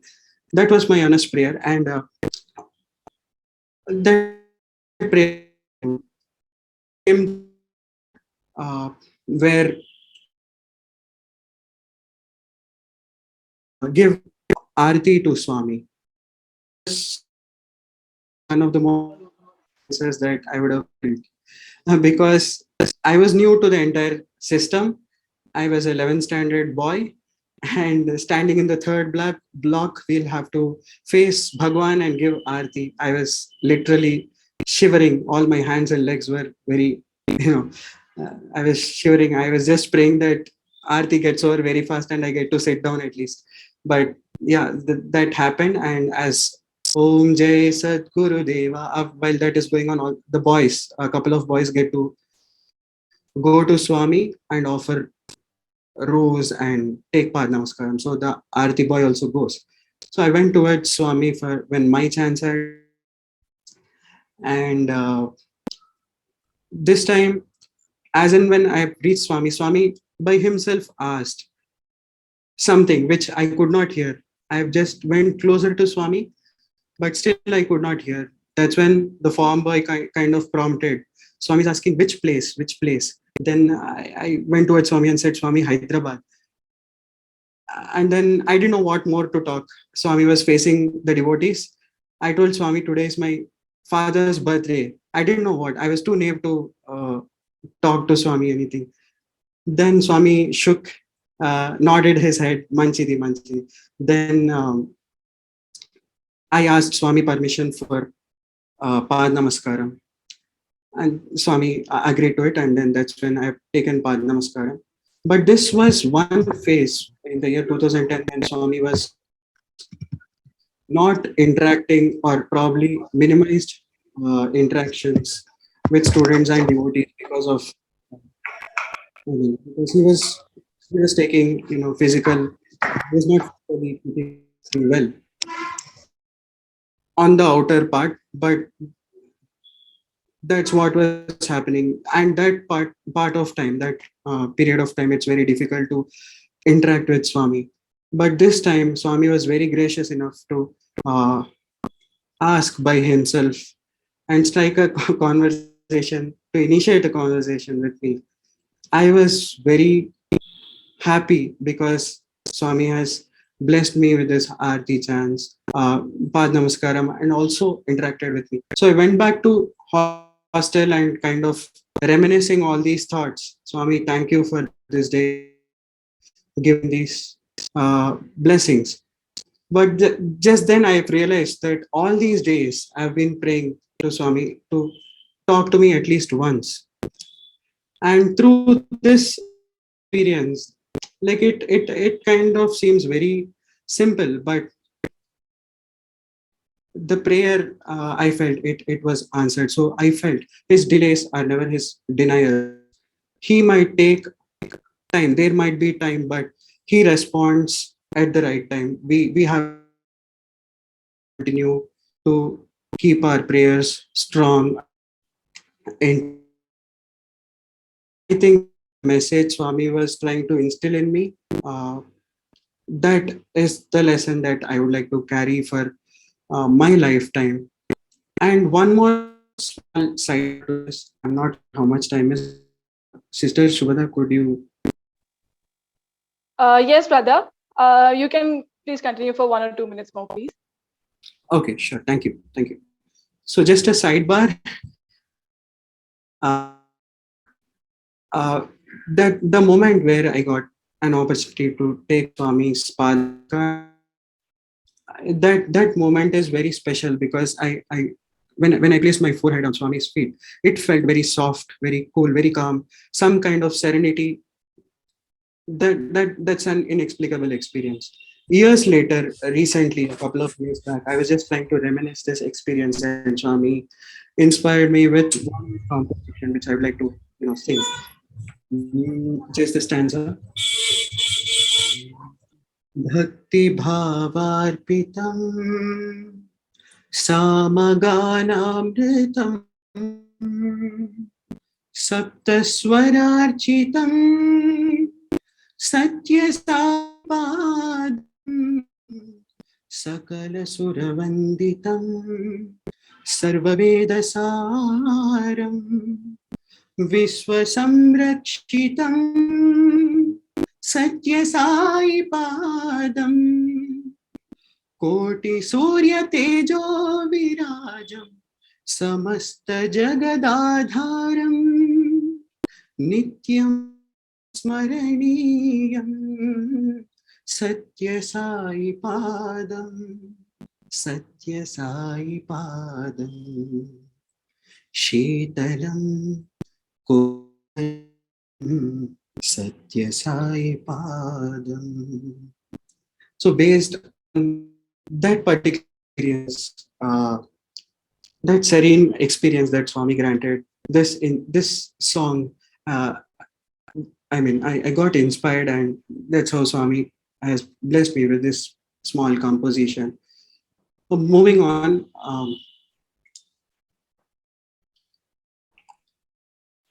I continued my studies with doing my BSc Economics and then MBA in Swami's institutions. So that's when I got a lot of exposure to be part of the bhajan group and a lot of music. So I used to participate very actively as in the cultural program in all, just to the group, and then later on participate in composing of the final songs, the grand finale songs, write a few lines in Telugu, do music and orchestration. So all my learning of music happened at his feet. So I am ever grateful to Swami, because that's what I would like to offer all my life to him. So all that he has given, I would like to offer to him. And I line bhajan, which was again composed by my respected father. So I'll just Sai गुरु गोविंद है, साई भगवान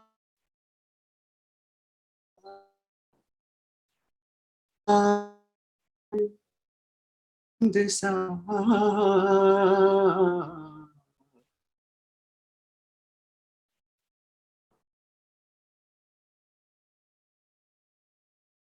बोलो गोविंद नाम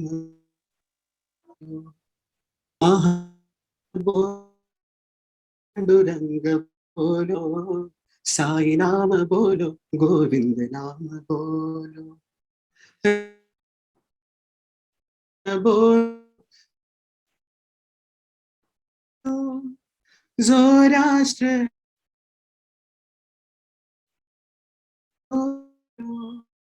अल्लाह साई बोलो,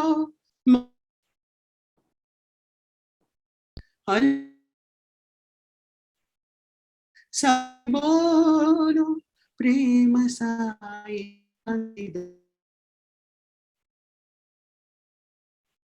प्रेम साई शादाई सत्य साई बोलो.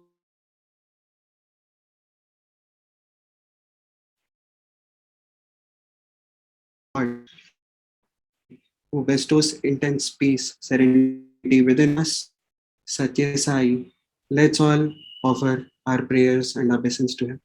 Thank you for this wonderful opportunity. And sorry if there were any disturbances from my side. Gopi, thank you, NLP team and organizers for giving me this precious opportunity.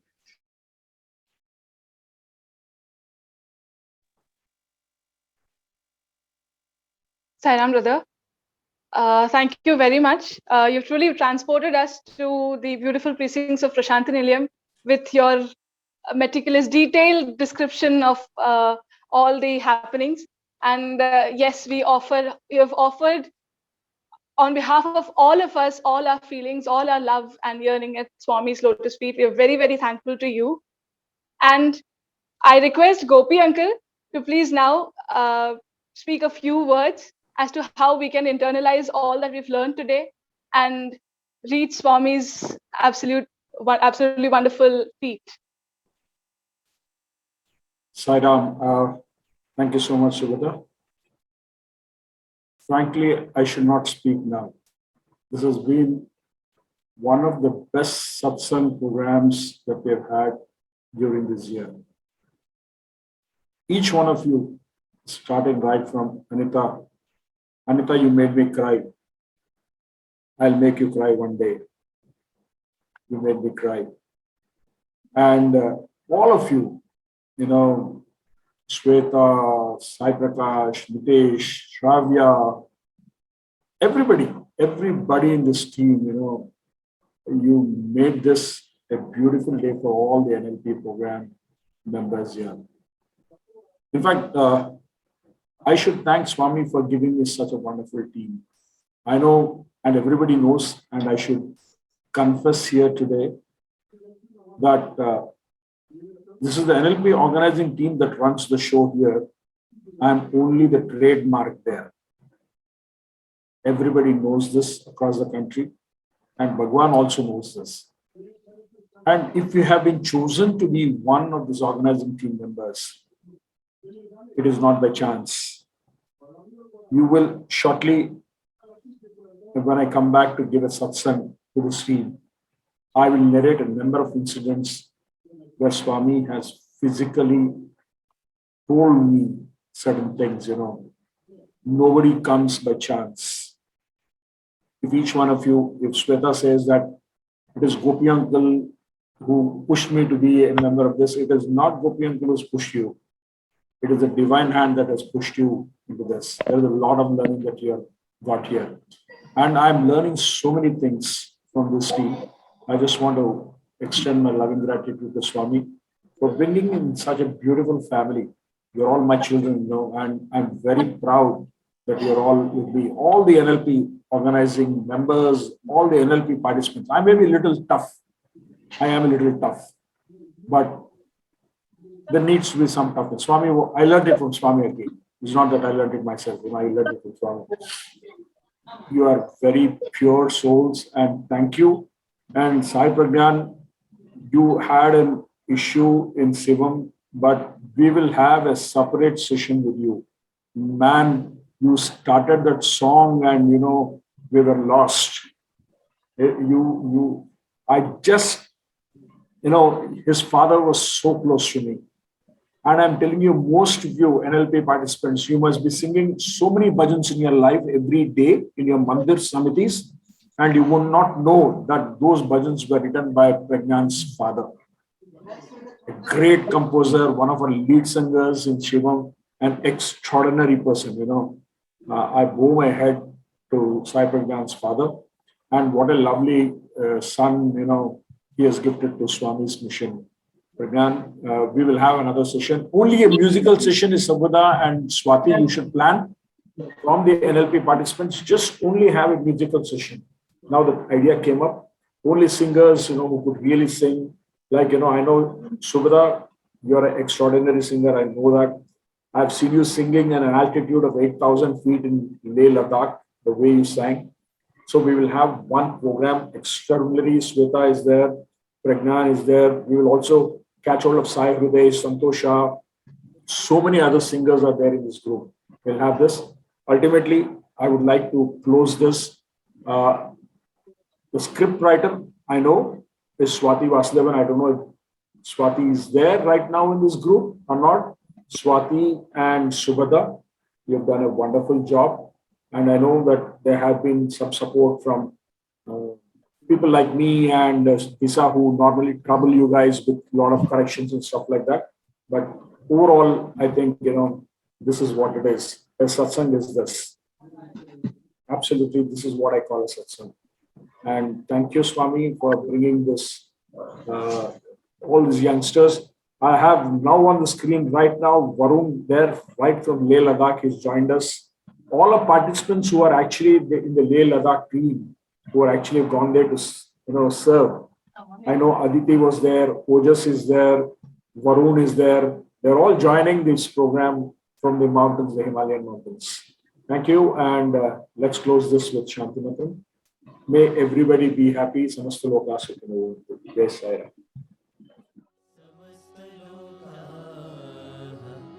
सुखिनो भवन्तु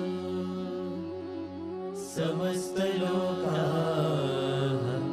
सुखिनो भवन्तु समस्तलोकाः सुखिनो भवन्तु ॐ